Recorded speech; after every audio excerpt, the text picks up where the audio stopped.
Hi friends, welcome to my channel. ఇవాళైతే మనం dear నాన్న కథ ఏంటో ఇప్పుడు ఈ వీడియోలో తెలుసుకుందాం. వీడియోలోకి వెళ్ళే ముందు మీరు కానీ మా ఛానల్ని మొదటిసారిగా చూస్తుంటే దయచేసి తప్పనిసరిగా సబ్స్క్రైబ్ అయితే చేసుకోండి. అలాగే వీడియోని ఒక లైక్ చేసి మా ఛానల్కి అయితే సపోర్ట్ చేయండి.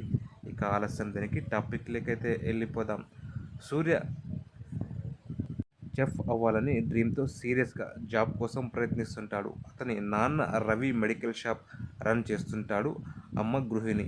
నాన్నకి రెస్ట్ ఇవ్వాలని, తాను మంచి జాబ్ తెచ్చుకొని ఇల్లు చూసుకోవాలని కలలు కంటాడు సూర్య. అయితే సూర్య వాళ్ళ నాన్న రవికి మెడికల్ షాప్ రన్ చేయడం వృత్తి కాదని, తన ఎమోషన్ అంటూ గడుపుతుంటాడు. నిత్యం తన వద్దకు వచ్చే కస్టమర్స్ మెడిసిన్స్ టైంకి ఇవ్వాలని తాపత్రయపడుతుంటాడు. అయితే కరోనా లాక్డౌన్ వస్తుంది. అందులో ఎంతమంది భయపడి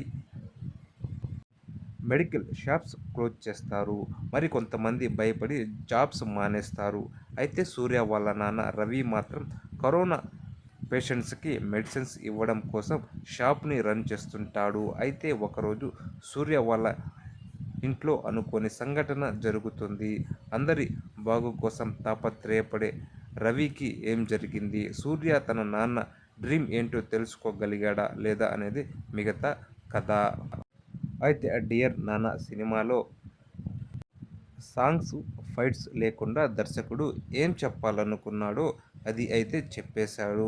ఓ మెడికల్ షాప్లో మొదలైన నాన్న ప్రయాణం తనతో పాటు ఎందరికో స్ఫూర్తి అని చెబుతూనే, దేశంలోని అన్ని మెడికల్ షాప్స్కి ఒక్కరోజు సెలవు ఇస్తే ఏమవుతుందనే సీరియస్ మెసేజ్ని కూడా మేకర్స్ అయితే ఈ సినిమాలో చూపించారు.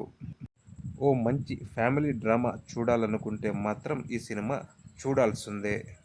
మరి ఈ సినిమా మీరు చూడకుంటే వెంటనే చూసేయండి. Thank you for watching.